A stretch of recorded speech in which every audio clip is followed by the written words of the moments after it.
execution of orders. From time to time, the constituents or the clients keep placing orders for buying and selling of securities. Now, how these can be carried out, let us try to see. Now, where the constituent requires an order to be placed or any of his order to be modified after the order has entered into the system but which has not yet been traded, the trading member may, if he desires, obtain the order placement and modification details in writing from the constituent, that is from the client. So, if somebody wants to place an order or modify the order which he has placed but which is not yet finalized or traded, in such situations the trading member can ask for such orders or order modification details to be provided in writing by the clients. The trading member should accordingly provide the constituent with the relevant order confirmation and modification slip or copy thereof forthwith if so required by the constituent. So, once he takes the requirement from the constituent or the client, after the confirmation of the trade, he can also inform the constituent or the client about the confirmation of such orders. Where the constituent requires his orders to be cancelled after the order has been entered into the system but which is not yet executed, the trading member, if he desires, obtain from the constituent the order cancellation details in writing. That is, if the client wants to cancel his order, the trading member can ask the constituent to submit in writing about the cancellation of an order which is not yet executed but which was placed by the constituent earlier. The cancellation details can be collected from the constituent by the trading member. The trading member, after clearance of cancellation of the order, he can again inform the constituent about this particular cancellation. When a trading member receives a request for order modification or order cancellation from the constituent, it should duly bring to the notice that if the total order which results in a trade in the meantime, that means before making the changes in the orders placed by the constituent, if any changes take place in the orders which is already placed into the system, in such cases the request for modification or cancellation cannot be executed, because the modification or cancellation requested by the constituent cannot be changed because the status of the order has already changed within the system. The contract note. This is a very important note. Once a transaction takes place, the constituent or the client places an order, the order gets executed, the trade is complete. In such cases, the broker has to issue a contract note to the client with respect to the trade he has carried out within 24 hours, and he has to mention all the details about the trade, about the brokerages, about the charges, and about his registration numbers with SEBI, etc. on that particular contract note, and submit within 24 hours from the date and time of trade. Let us try to get into some details of this particular contract note. Contract note is a confirmation of the trade done on a particular day for and on behalf of the client. A stockbroker should issue contract note to his clients for the trades, that is purchase or sale of securities. The contract note should contain name and address, that is the registered office address as well as dealing office address of the trading member, the SEBI registration number of the trading member, details of that particular trade, namely the order number, trade number, order time, trade time, security name, quantity of the security traded, trade price, the brokerage, settlement number, and details of other levies and charges with respect to the trade that will be charged on that particular transaction. As per regulation 18 of SEBI Stockbrokers Subbrokers Regulations 1992. The trading member should preserve a duplicate copy of such contract note issued for a minimum of 5 years. That means if a contract note is raised on 1st of October 2011, so the client contract note has to be preserved by the trading member for the following 5 years. The trading member should ensure that, point number 1, the contract note is issued to the client within 24 hours and should be signed by the trading member or by any authorized signatory of that particular trading member. Point number 2, contract notes are issued in the prescribed format only. 3, the stamp duty is paid. 4, all statutory levies are shown separately in the contract note. These 4 points he has to keep in mind at the time of issue of the contract note to the client. Payments and delivery of securities to the clients. Every trading member should make payments to his clients or deliver the securities purchased within 1 working day of payout unless the client has requested otherwise. That means once the clearances of payments or securities have been done, they have to be given to the clients or delivered to the clients within 1 working day. Now, brokerage. There are certain rules with regard to charges of the brokerage by the trading member to the clients. What are these? Let us try to see. The maximum brokerage chargeable by the trading member in respect of trades effected in the securities admitted to dealing on the capital market segment of the exchange is fixed at 2.5% of the contract price exclusive of statutory levies.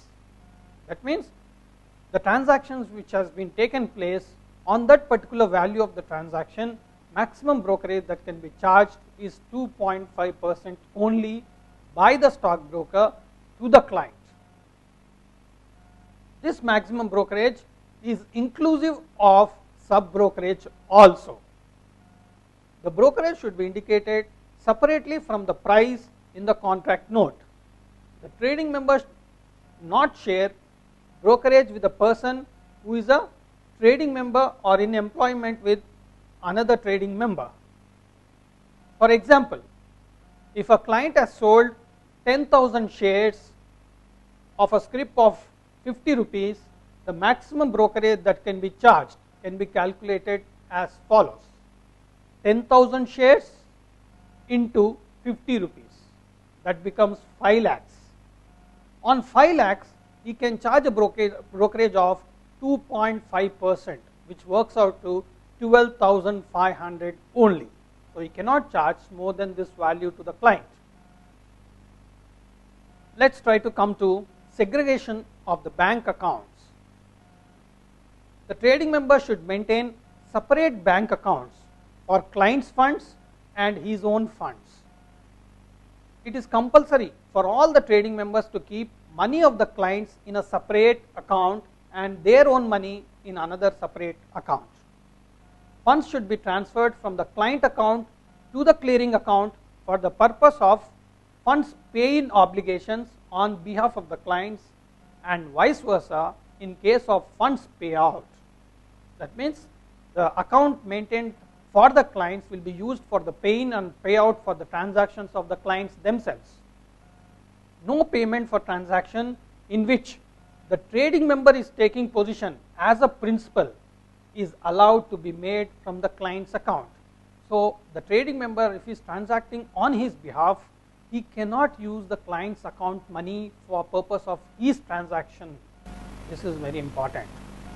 So client's money will be used for client's transactions.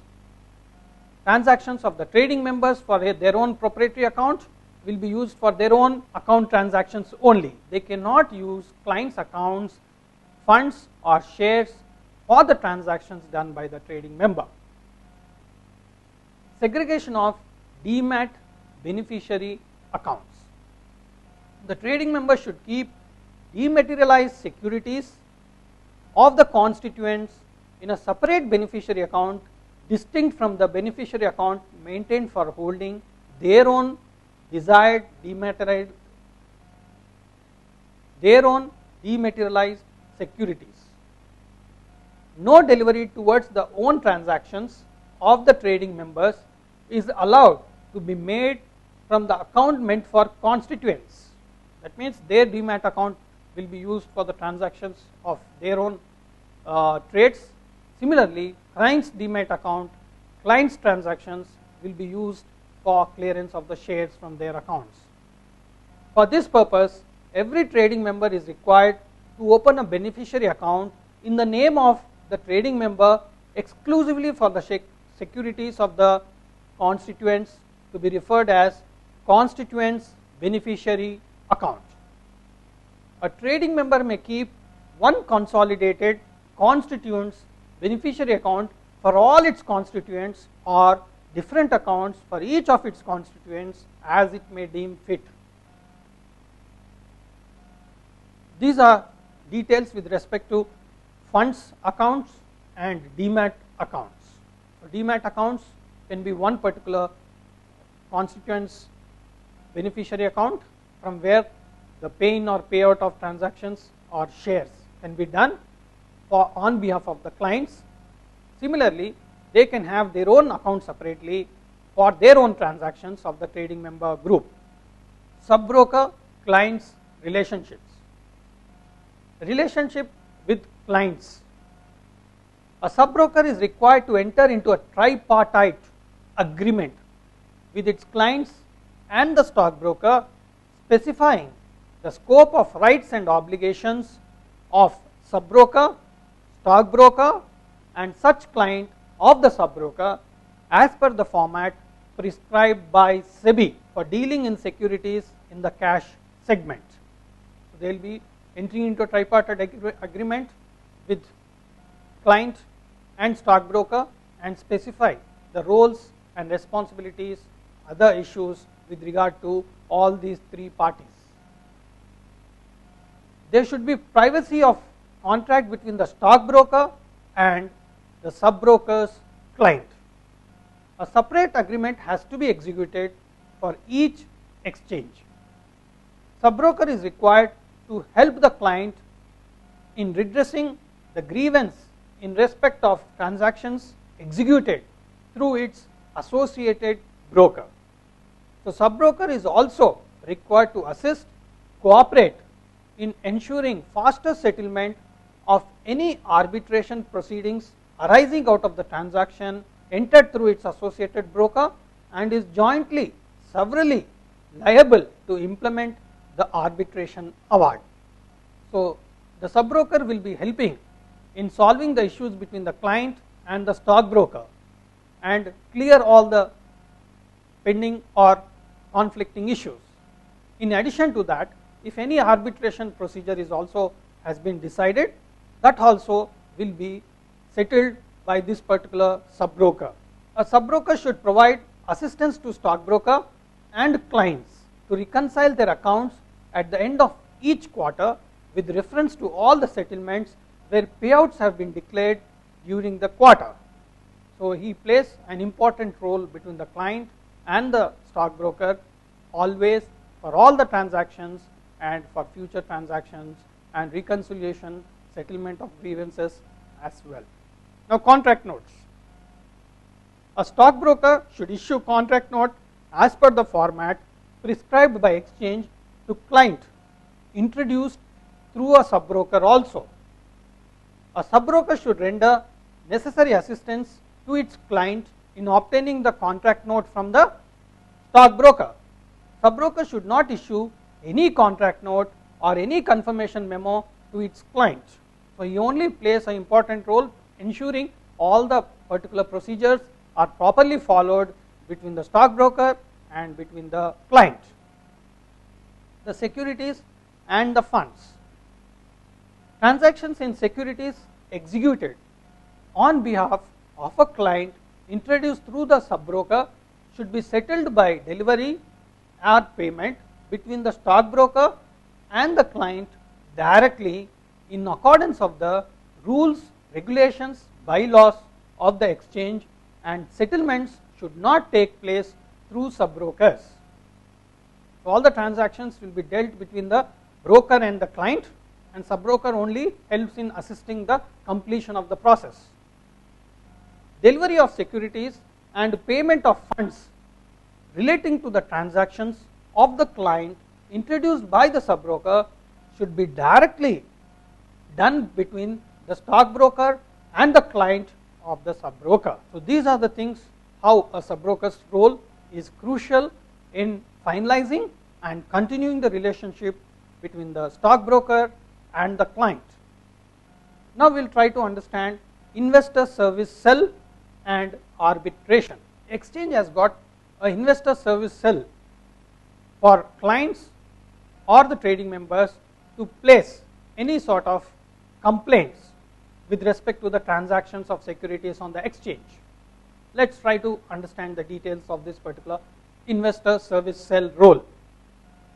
Investor complaints received against the trading members and companies in respect of claims, disputes for the transactions executed on the exchange are handled by investor service cell. The complaints are forwarded to the respective trading members for resolution and seeking clarifications. The investor service cell follows up with the trading members and makes efforts to resolve the complaint expeditiously. In certain cases, on account of conflicting claims made by the investor and the trading member, when it is not possible to administratively resolve the complaint, investors are advised to take recourse to the arbitration mechanism prescribed by the exchange. So once the investor service cell who receives the complaints of the investor will try to resolve the issue on discussion with the trading member. If the issue is not possible to resolve, then they are addressed for arbitration process. Arbitration, which is a quasi-judicial process, is an alternative dispute resolution mechanism prescribed under Arbitration and Conciliation Act 1996. The exchange bylaws prescribe provisions in respect of arbitration, and procedure therein has been prescribed in this particular regulations. The reference to arbitration should be filed within 6 months from date when the dispute arose. The time taken by investor service cell is excluded by the arbitrator while considering the issue of limitation. So this is with respect to investor service cell and arbitration process. So any investor has got any sort of issues, he can complain to the investor service cell.